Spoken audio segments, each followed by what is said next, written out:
우리가 지난 시간까지 그 예수님의 기도를 우리가 살펴보았습니다. 그리고 이제 장면이 이제 바뀝니다. 그래서 예수님께서 잡히시는 밤으로 이어지게 됩니다. 이때가 이제 6월절이었거든요. 그래서 그 6월절 시기에는 보름달이 뜨는 시기였다고 합니다. 그래서 예수님께서 그 달빛을 밟고 이 예루살렘 성에서 이 동쪽으로 나가서 기드론 시내가 있다고 해요. 근데 그 시내가 뭐 우리가 생각하는 넓은 시내가 아니라 건기 때는 뭐 조그만 또랑이죠. 비가 오면은 이제 건너야 되는 그런 시내가 되는 그 기드론 시내를 건너서 이제 평소 자주 가셨던 감난산이라는 곳으로 이제 가게 되십니다. 그래서 거기서 결국 붙잡히시게 되는 그러한 이야기를 이제 담고 있습니다. 예수님께서 가셨던 그 산이 이제 감람산이다 이렇게 말하는데, 감람나무라는 것은 그 올리브 나무예요. 올리브 열매 아시지 않습니까? 올리브 열매를 따서 기름으로 짜서 먹기도 하고 자는 그 올리브 나무가 굉장히 많이 자랐던 그러한 산이었는데, 예수님께서 자주 이제 그곳을 가셨던 것입니다. 예루살렘에 오시면 그곳에 자주 이제 가셨던 것이죠. 오늘 1절을 보시면 이렇게 표현되어 있어요. 제자들과 함께 들어가시니라 이렇게 말하고 있죠. 그곳에 동산이 있는데 제자들과 함께 들어가시니라. 그러니까 그 감난산에 한 동산이 있는데 그리고 들어가셨다라는 것은 감난산 어느 곳으로 그냥 가신 것이 아니라 울타리가 쳐져 있는 그 동산의 주인이 있는 땅으로 들어갔다라는 것입니다. 그러니까 아마도 학자들은 부유한 어떤 사람이 예수님에게 거처할 수 있는 그러한 그 동산을 제공한 것으로 그렇게 이제 해석을 하고 있습니다. 그래서 평소 자주 찾으시던 그곳으로 예수님께서 제자들과 함께 이제 가신 것입니다. 그러니까 이곳에서 예수님은 주로 묵상도 하고 또 쉬시기도 하시고 또 기도도 하시고 이제 그랬던 그 장소로 이제 가신 것입니다. 그래서 이곳을 제자들도 잘 알고 있었고 뿐만 아니라 예수님을 팔려고 했던 가룟 유다도 잘 알고 있었던 것입니다. 누가복음 21장 37절에 보시면 예수께서 낮에는 성전에서 가르치시고 밤에는 나가 감람원이라 하는 산에서 쉬시니 이렇게 말하고 있죠. 그 동산의 이름이 아마 감람원이다 이렇게 이름이 되었던 것 같아요. 예루살렘 성에서 낮에는 가르치시고 저녁에는 그곳에서 쉬셨다는 기록이 있는 것입니다. 또 오늘 본문의 2절에 보니까 그곳은 가끔 예수께서 제자들과 모이시는 곳이므로 예수를 파는 유다도 그곳을 알더라. 가룟 유다가 이제 다시 이제 등장하게 되는 것입니다. 13장에서 이제 가룟 유다가 사라졌죠. 우리가 말씀을 나눈 것처럼 예수님께서 그 저녁에 제자들의 발을 씻기지 않습니까? 한 사람 두 사람 발을 씻기시고 나서 굉장히 분위기가 침울하고 어둡고 고요했죠. 예수님께서 그날따라 말씀이 없으시고 침묵하고 계시고 표정 가운데는 굉장히 짙은 고통이 배어져 있고, 그 속에서 이제 예수님께서 식사를 하시는데 이렇게 말하죠. 너희 중에 한 사람이 나를 팔 것이다. 이렇게 말하니까 그 어두웠던 분위기가 더 침울해진 것입니다. 예수님께서 오늘따라 왜 그러실까? 왜 갑자기 하찮은 종이나 하는 발 씻는 행위를 하실 뿐만 아니라 왜 갑자기 너희 중에 한 사람이 나를 판다고 하실까? 조금 피곤하신가? 정신이 없으신가? 그런 생각들로 제자들이 있었던 것입니다. 근데 그 가운데 이제 베드로가 아무래도 수제자니까 예수님께 이제 물어보고 싶었던 거예요. 하지만 이미 발을 씻기실 때 예수님과 간단한 그 트러블이 있지 않았습니까? 그러니까 감히 묻지 못하고 고갯짓으로 예수님 곁에 누워 있었던 요한에게 네가 좀 물어봐라 이렇게 사인을 보내죠.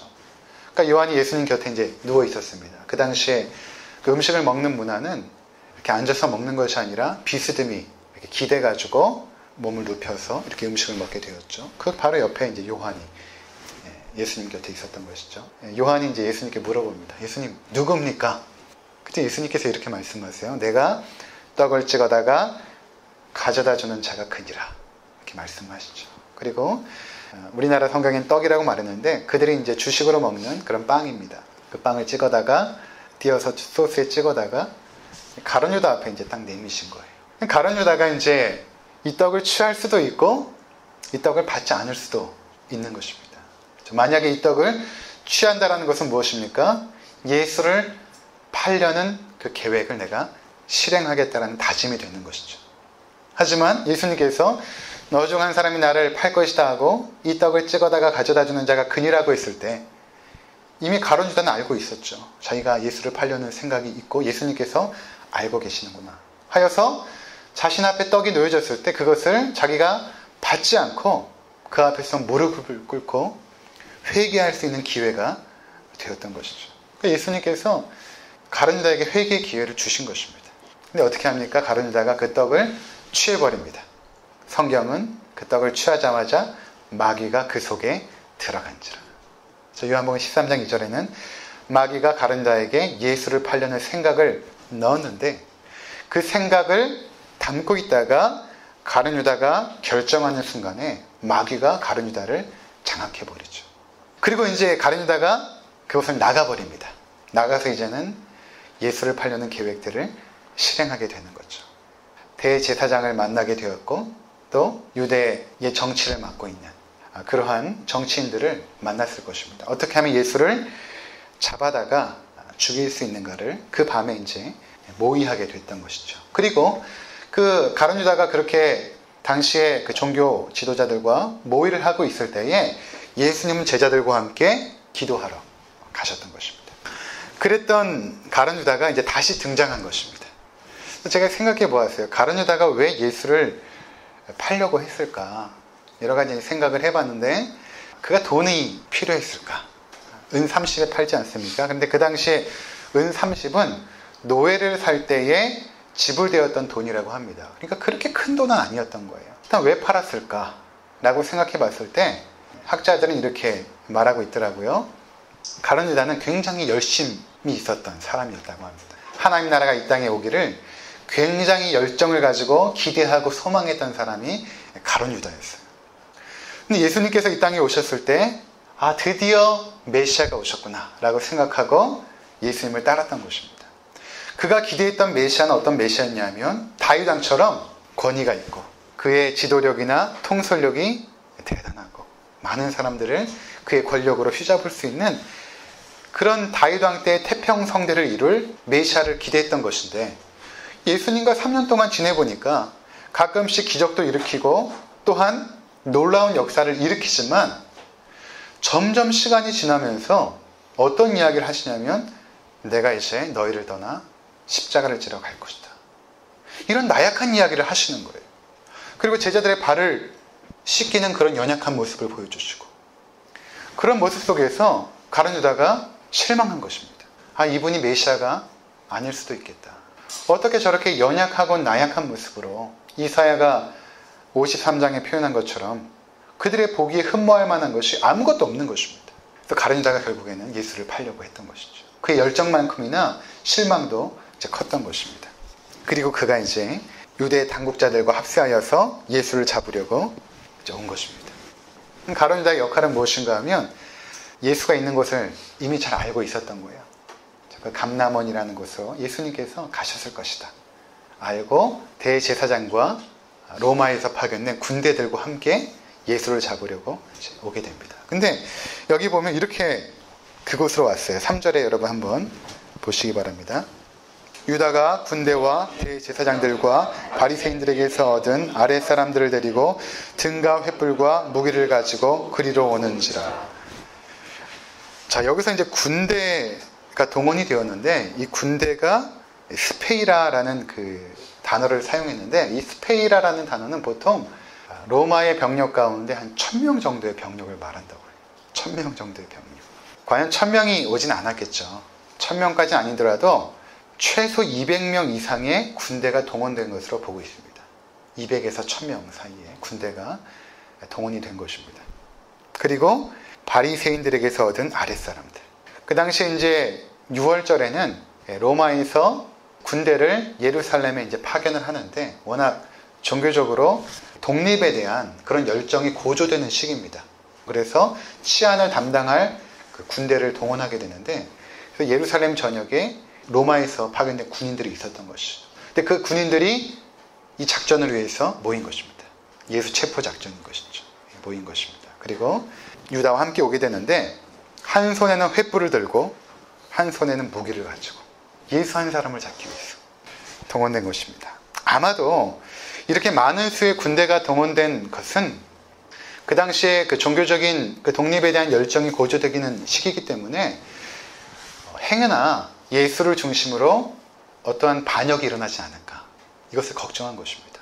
예수가 혹시 독립운동을 주도하여서 거기에 6월절에 모인 사람들을 로마의 정권을 향하여 독립운동을 하게 되는 주동자로 이렇게 변모하지 않을까, 이것을 굉장히 염려했던 것이죠. 여하튼 간에 갑작스럽게 지금 수백 명의 병력이 동원되어서 횃불을 들고 그 동산으로 몰려든 것입니다. 제자들이 얼마나 두려웠을까요? 갑작스럽게 들이닥친 무기를 든 그 군인들 앞에서. 근데 여러분 18장을 우리가 이렇게 보시면 느꼈는지 모르겠지만 예수님께서는 굉장히 침착하시고 당당하시고 담대하십니다. 이 모든 상황을 굉장히 침착하게 대응하세요. 예수님은 무기를 들고 위협하는 군대를 향하여 그가 나가십니다. 그리고 이렇게 먼저 말씀을 하세요. 너희가 누구를 찾느냐? 예수님은 조금의 주저함이나 망설임이 없으셨습니다. 너희가 누구를 찾느냐? 그들이 대답합니다. 나사렛 예수라. 예수님께서 말씀하십니다. 내가 그니라. 내가 그니라 이 표현을 하니까 거기에 모였던 수백 명의 군인들이 뒤로 물러가서 엎드려집니다. 이 내가 그니라 여러분 익숙하지 않습니까?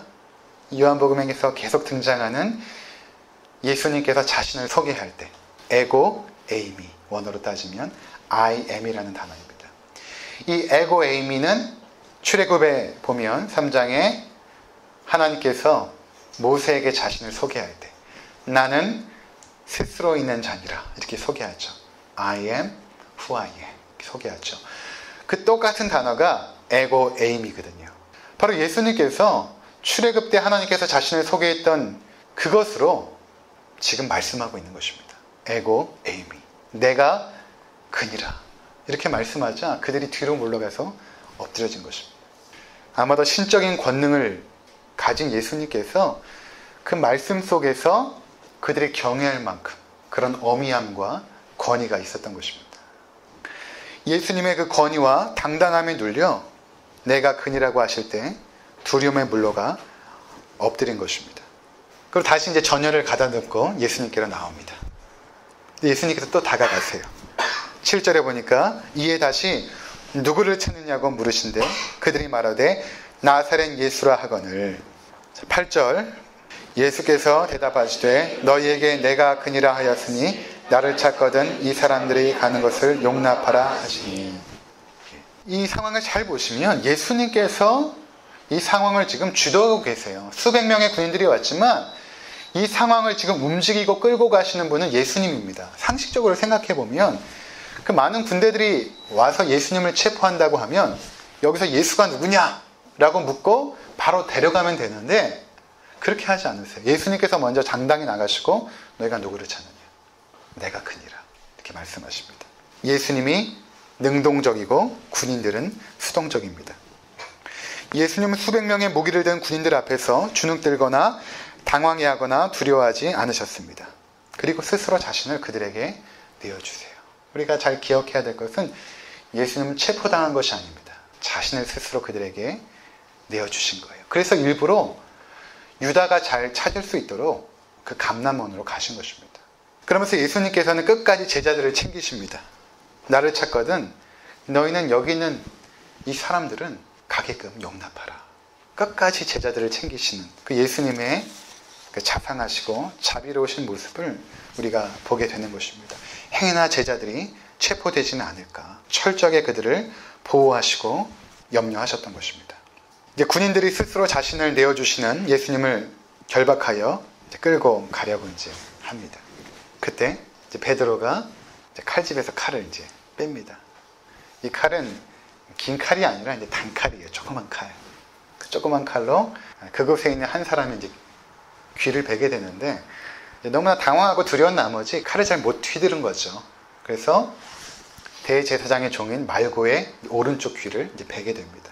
나중에 예수님께서 그를 치료해 주시죠. 베드로는 굉장히 두려워하고 당황해하고 어찌할 바 모르는 공포 가운데 있었던 것입니다. 그러자 베드로에게 예수님께서 말씀하십니다. 11절 우리 함께 읽어보겠습니다. 예수께서 베드로더러 이르시되 칼을 칼집에 꽂으라. 아버지께서 주신 잔을 내가 마시지 아니하겠느냐 하시니라. 칼을 칼집에 꽂으라. 아버지께서 내게 주신 잔을 내가 마시지 않겠느냐. 여기까지가 예수님께서 잡히시던 밤에 있었던 일입니다.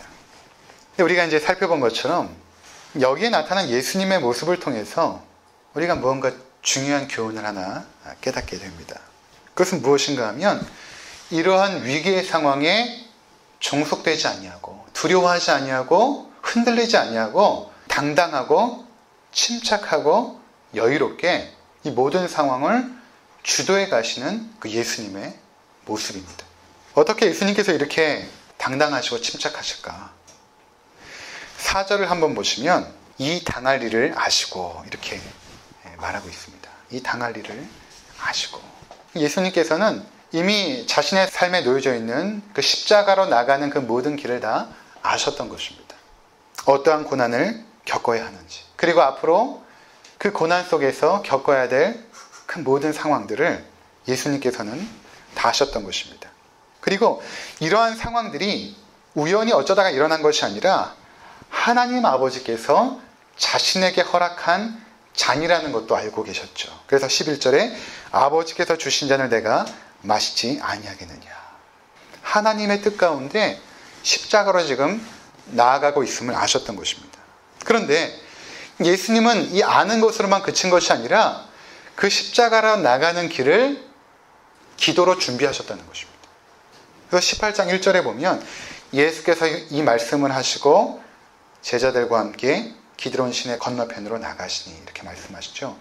이 말씀이라는 것은 무엇입니까? 17장에 기록되어 있는 그 기도를 말하는 것입니다. 17장에 예수님께서 충분히 기도를 마치시고 십자가로 나아가신 것입니다. 복음서 마태, 마가, 누가복음에는 예수님께서 잡히시기 전까지 기도하셨어요. 겟세마네 동산에서.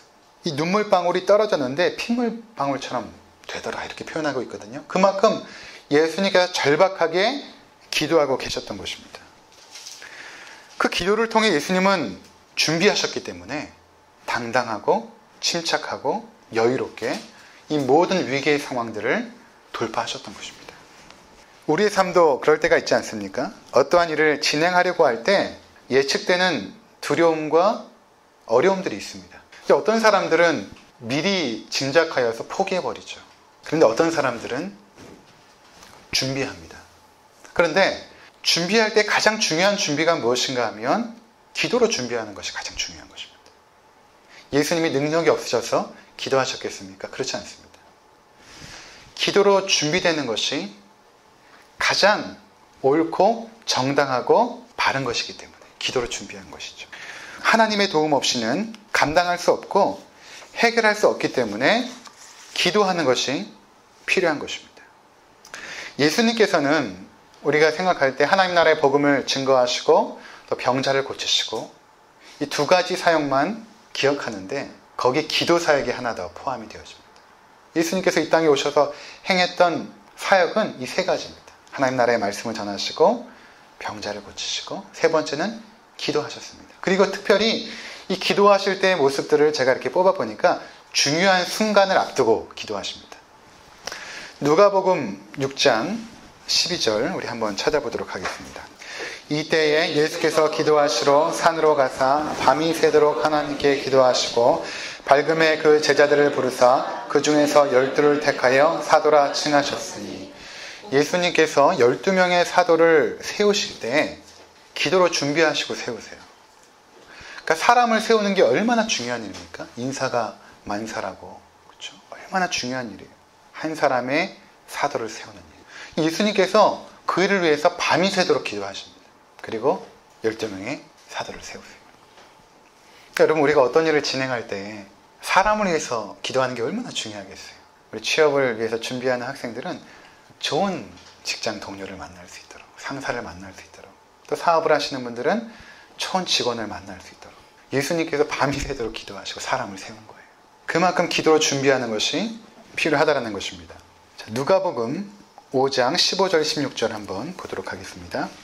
예수의 소문이 더욱 퍼짐에 수많은 무리가 말씀도 듣고 자기 병도 고침을 받고자 하여 모여오되 예수는 물러가사 한적한 곳에서 기도하시니라. 15절에 예수의 사역, 병을 고치고 또 말씀도 전하고 16절에 기도하시죠. 그런데 어떤 상황에서 기도하시냐면 많은 사람들이 예수를 추종할 때에, 오병이어 사건 때도 그랬거든요. 오병이어 사건을 경험한 그들이 예수를 억지로 잡아다가 왕으로 삼으려 했습니다. 그때 예수님께서 한적한 곳으로 가시죠. 거기서 기도하십니다. 왜냐하면 자신의 마음을 요동하게 하고 혼란스럽게 하는 모든 상황 속에서 예수님은 한적한 곳을 찾아 하나님의 뜻을 이루기 위해서 기도하셨던 것입니다. 늘 한적한 곳을 찾아가세요. 그러니까 예수님께서 감람원을 찾아가셨다는 것도 어떤 의미가 있냐면 특별히 기도하는 곳을 예수님은 사모하셨습니다. 어느 곳에 가면 기도하는 곳을 예수님은 찾으셨던 것이죠. 그러니까 우리에게도 이러한 기도 습관이 필요한 것입니다. 나에게 한적한 곳. 제가 전에 잠깐 그 서점에 갔다가 읽은 책의 내용이 아침에 이렇게 세수하다가 문득 떠올랐는데, 이 투사들 있잖아요. 투사들하고 이제 소가 대결을 합니다. 근데 소에게는 쉬는 자리가 있대요. 한참 싸우다가 뒤로 물러가서 자기가 딱 쉬어야 될 그 공간이 있답니다. 거기서 전열을 가다듬고 충분히 쉬고 다시 이제 투사와 결투를 벌인답니다. 근데 그 쉬는 공간을 투사는 계속해서 가지 못하도록 하는 것이죠. 그래서 그 소의 쉼을 방해하는 것입니다. 쉬지 못하도록, 그곳에 가지 못하도록 딱 한 곳이 있대요. 소가 그 위치에만 딱 이제 머물고 쉰다고 합니다. 그것을 지칭하는 어떤 단어가 있는데 제가 기억은 안 나는데, 우리의 삶에도 그런 장소가 필요한 것 같아요. 세상에서 싸워나가다가 한적한 곳에 가서 우리의 영혼과 우리의 육신을 잠깐 동안이나마 쉬면서 충전하고 하나님과 교제하고 기도하는 공간이 필요했던 것이죠. 예수님께서 그 한적한 곳으로 가서 기도하십니다. 누가복음 11장 2절 한번 보도록 하겠습니다. 예수께서 한 곳에서 기도하시고 마치심에 제자 중 하나가 여짜오되 주여 요한이 자기 제자들에게 기도를 가르친 것과 같이 우리에게도 가르쳐 주옵소서. 예수께서 이르시되 너희는 기도할 때 이렇게 하라. 아버지여 이름이 거룩히 여김을 받으시오며 나라가 임하시오며. 자, 예수님께서 그 위대한 기도문을 가르쳐 주시기 전에도 기도하셨다는 것입니다. 한 곳에서 기도하시고, 그리고 6가지의 아주 잘 정돈된 그 기도문을 가르쳐 주신 것이죠. 이 기도문이 그냥 나온 것이 아니라 예수님께서 하나님 앞에 기도하고 받은 것입니다. 받고 이 기도문을 나의 사랑하는 제자들에게 가르쳐 줘야겠다. 그러니까 어떠한 가르침을 하기 전에 예수님은 기도하시면서 준비하신 것이죠. 마지막으로 마가복음 1장 35절, 새벽 아직도 밝기 전에 예수께서 일어나 나가 한적한 곳으로 가서 거기서 기도하시더니 시몬과 및 그와 함께 있는 자들이 예수의 뒤를 따라가 만나서 이르되 모든 사람이 주를 찾나이다. 이르시되 우리가 다른 가까운 마을들로 가자. 거기서도 전도하리니 내가 이를 위하여 왔노라 하시고, 한적한 곳에 가셔서 새벽 미명에 해가 뜨기 전에 하나님 앞에 기도하십니다. 왜 하셨냐면 38절에 전도하러 가리니, 전도하러 가시기 전에 기도로 준비하신 것이죠. 그러니까 예수님의 삶을 보면 늘 어떤 일을 실행하기 전에 기도로 철저하게 준비하셨던 모습을 보게 되는 것입니다. 여러분 어떠십니까? 여러분 어떤 일을 하기 전에 정말 하나님 앞에 간절히 기도로 준비하고 그 일을 하시나요? 아니면 그냥 시작하시나요? 제가 2003년 12월에 한국에 돌아와서 아내와 결혼하고 다시 이제 뉴질랜드로 가게 되었어요. 아버지께서 공항에 데려다 주셨는데 이제 보딩 패스를 받고 출발하려고 하는데 여권이 안 보이는 거예요. 순간 당황해서 공항을 아내랑 함께 막 돌아다니는데 어떤 남자분이 양복을 입고 제 여권을 이렇게 들고 있더라고요. 그래가지고 감사합니다. 여권을 찾아왔어요. 근데 보니까 기타를 놓고 온 거예요. 기타 2개를. 왜 2개를 챙겨갔냐면 뉴질랜드에 가서 이제 기타 과외를 해야만 우리가 먹고 살 수 있었거든요. 그래서 아버지에게 부탁을 했어요. 거기서 이제 멀지 않았습니다. 이제 부천에 살았으니까 공항에서 한 40분 정도 가면 돼요. 그래서 아버지께서 기타를 가지고 오셨어요. 근데 어머니께서 딱 그러더라고요.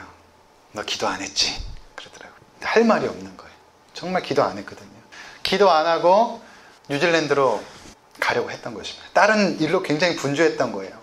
뉴질랜드 생활을 이미 겪었던 터라 뭐를 준비해야 되고 뭐가 빠지면 안 되는지 철저하게 준비해 나갔거든요. 근데 기도하지 않고 다른 것만 준비한 것입니다. 비행기에 딱 앉자마자 얼마나 후회스럽던지, 기도하지 않고 내가 출발하려고 했구나. 부모님과 이제 편안하게 기도하고 포옹도 하고 헤어져야 되는데 20분 전에 비행기를 탔으니까 막 뛰어가지고 지금도 그때 생각만 하면 후회가 됩니다. 우리가 어떤 중요한 일을 앞두고 있을 때 먼저 기도로 준비하는 것이 필요합니다. 그럴 때 어려움이 닥쳐도 당황하지 않습니다. 그리고 그 어려움에 종속되어 끌려가는 것이 아니라 오히려 바른 분별력과 판단력으로 지혜롭게 그 상황을 대처하게 되는 것입니다. 예수님의 담대함과 당당함 그리고 침착함은 바로 기도를 통해서 준비되었기 때문입니다. 우리가 아무리 어려운 상황 속에서도 기도로 준비되어 있으면 자신감이 있어요. 상황이 바뀐 게 하나도 없어요. 근데 그냥 자신이 있는 거예요. 이상하게. 이것은 하나님이 주신 자신감이며 담대함인 것입니다. 근데 베드로는 어떻습니까? 기도 중에 자고 있었거든요. 그 결과 그 위기가 닥쳤을 때에 근데 허둥대는 것입니다. 허둥대는 것입니다. 칼을 집어가지고 칼을 잘 써야 되는데 말고의 귀를 베고 어떻게 해야 될지 알지 못하는, 우리가 기도하지 않으면 이렇게 되는 것입니다. 상황 판단력도 없고 분별력도 없습니다. 허둥허둥대다가 그 상황에 질질 끌려가지고 실패하게 되는 것입니다. 앞으로의 우리의 삶의 여정 가운데 하나님께서 허락하신 어려움들이 있을 것입니다. 반드시 통과해야 될 훈련의 과정도 있을 것입니다. 그래서 우리는 기도로 준비하는 것이 필요한 것입니다. 하나님께서 허락해 주신 고난에 맞서 이길 수 있는 용기와 힘과 능력을 달라고 기도해야 되는 것입니다. 하나님께서는 우리를 강하고 담대한 그분의 군사들로 세워가기를 원하십니다. 우리에게 고난을 없애버리는 것이 아니라 오히려 주십니다. 잘 아셔야 돼요. 고난을 허락해 주세요. 예수님께서도 아버지께서 내게 주신 잔을 내가 마시지 않겠느냐. 우리에게도 그런 잔들이 있어요. 왜 주시는가? 우리의 수준을 높이시기를 원하세요. 우리가 사랑하는 수준, 우리가 인내하는 수준, 우리가 용서하는 수준, 이러한 수준을 하나님께서는 더 높이기를 원하십니다. 그래서 우리를 훈련 차원에서 고난과 역경을 이제 주시거든요. 그때 우리가 무엇을 해야 되냐면 기도로 먼저 준비해야 되는 것입니다. 하나님, 이러한 어려움들과 역경들을 내가 잘 감당할 수 있도록 하나님 도와주시고, 하나님의 뜻이 이러한 역경을 통해서 또한 이루어지게 하옵소서. 그리고 내가 한 차원 높은 성숙한 신앙인으로 세워졌을 때에 그때 하나님께서 우리를 기뻐 받아주시는 것입니다. 하나님의 목적은 우리를 더욱더 거룩하게 하시고 예수 그리스도 닮아가는 모습으로 세워가는 것이지, 이 땅에서 잘 먹고 잘 살고 형통한 삶, 이것은 기복주의자들이 원하는 삶이죠. 진정한 하나님의 백성들은 그것이 아니라 예수 그리스도를 닮아가는 아름다운 모습으로 성숙해져가는 것입니다. 이것을 위해서 하나님께서 우리를 훈련하고 연단하실 거예요. 그때 여러분들의 기도로 잘 준비되신다면 우리가 앞으로 시간이 조금 지날수록 우리의 모습 가운데 예수 그리스도의 향기와 그분의 모습들이 드러나게 될 것입니다. 아무쪼록 그렇게 살아가시는 우리 모든 성도님들 되시기를 주의 이름으로 축원을 드립니다. 기도하겠습니다.